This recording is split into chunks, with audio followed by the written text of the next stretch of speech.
ঘর সাজানোর জন্য সুন্দর সুন্দর সামগ্রী পাবেন এখানে। বাঁশ দিয়ে হাতে বানানো রিক্সা ঘর সাজানোর জন্য অসাধারণ।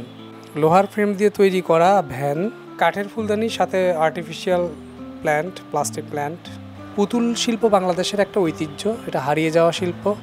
সুন্দর সুন্দর পাখির ঘর আছে এখানে। আছি আমরা শিল্পীর সাথে। গগন অসাধারণ ছবি আঁকে এবং তার যে উদ্যোগ শৈল্পিক জিনিসপত্র নিয়ে অসাধারণ সুন্দর চমৎকার চমৎকার জিনিস। গগন, তুমি কীভাবে বানাও এগুলো? এটা আসলে হচ্ছে আমার ওয়াইফের শখ ছিল যে হোম ডেকোরের যে জিনিসগুলো আছে এগুলো নিয়ে সে কাজ করবে। সে নিজে হচ্ছে একটা নারী উদ্যোক্তা। পুরো শোরুমটা দেখলে বুঝে যাবেন গগন একজন অসাধারণ শিল্পী। তার প্রত্যেকটি প্রোডাক্টের মধ্যে তার একটা শিল্পীর একটা ছোঁয়া আছে, শৈল্পিক একটা ছোঁয়া আছে, শিল্পের প্রতি যে তার ভালোবাসা। এখানে বেশিরভাগ প্রোডাক্টগুলো হচ্ছে নিজস্ব মেকিং।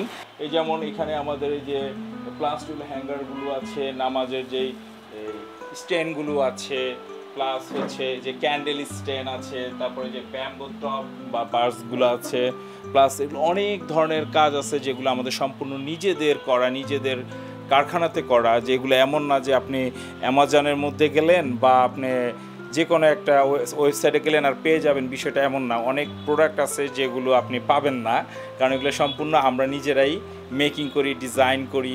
এই যে সব জিনিসগুলো যারা তৈরি করেছেন এগুলো হচ্ছে আমাদের গ্রাম অঞ্চলের যেসব শৈল্পিক মনা মানুষ বা যারা শিল্পী, গ্রামের যারা শিল্পী, তাদেরকে নিয়েই আমার আসলে এই উদ্যোক্তার কাজের অগ্রযাত্রা বলা চলে। বেশিরভাগ জিনিসগুলোর মধ্যে হাতের ছোঁয়া আছে। এগুলো জিনিসগুলো সম্পূর্ণ হাতের তৈরি করা। তারপরে হচ্ছে এই জিনিসগুলো হাতের তৈরি করা। এখানে আমাদের সিএনসি কার্টিংয়ে দেখতে পাচ্ছেন যারা ওই যে ঘরের মধ্যে নানান ধরনের টপ সাজাতে চান, তাদের জন্য এই ধরনের আপনার হ্যাঙ্গারগুলো পাবেন আপনারা। ওই কর্নারে বার্থডে ক্যান্ডেল স্ট্যান্ড আছে, তারপর উডের কাজ আছে। এগুলো চায়না শিল্পীদের কাজ। আপনার bamboo flower and bamboo leaf and জিনিসটা খুব দারুণ একটা বিষয়। ব্যাম্বোটার অনেক চুজি গগন, তোমার প্রত্যেকটা জিনিস খুবই অসাধারণ, খুবই ইউনিক। মানে আমরা অন্য কোথাও এগুলো যে সব জায়গায় যে একেবারে অ্যাভারেজে পাওয়া যায় এরকম না, সব চুজ করে নিয়ে আসা মনে হচ্ছে। আমরা ক্লাসমেট আর প্লাস হচ্ছে আমরা ফ্রেন্ড। আমরা এই ক্রিয়েটিভ সাইটগুলোর সাথে ও আমার এখানে আমার সাথে শেয়ারেই আছে। আর প্লাস হচ্ছে আমার এই যত কিছু আছে সব কিছুর সাথে ওই ইনভলভ। আমার মার্কেটিং সাইট থেকে শুরু করে সব কিছুতে ও হেল্প করে আমার ওয়াইফকে।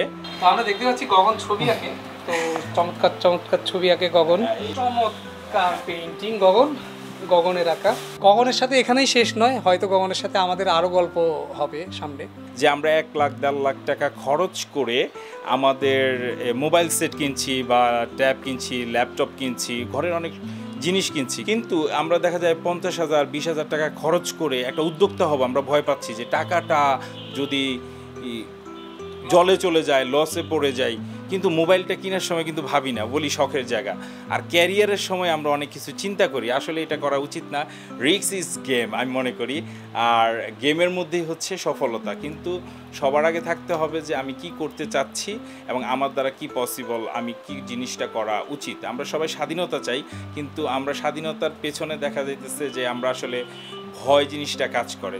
আশা করি আপনারা যারা উদ্যোক্তা হতে চান তাদেরকে আমার একটাই কথা যে রিস্ক একটা নিয়ে নেন, জীবনে কিছু হয়ে যাবে ইনশাল্লাহ।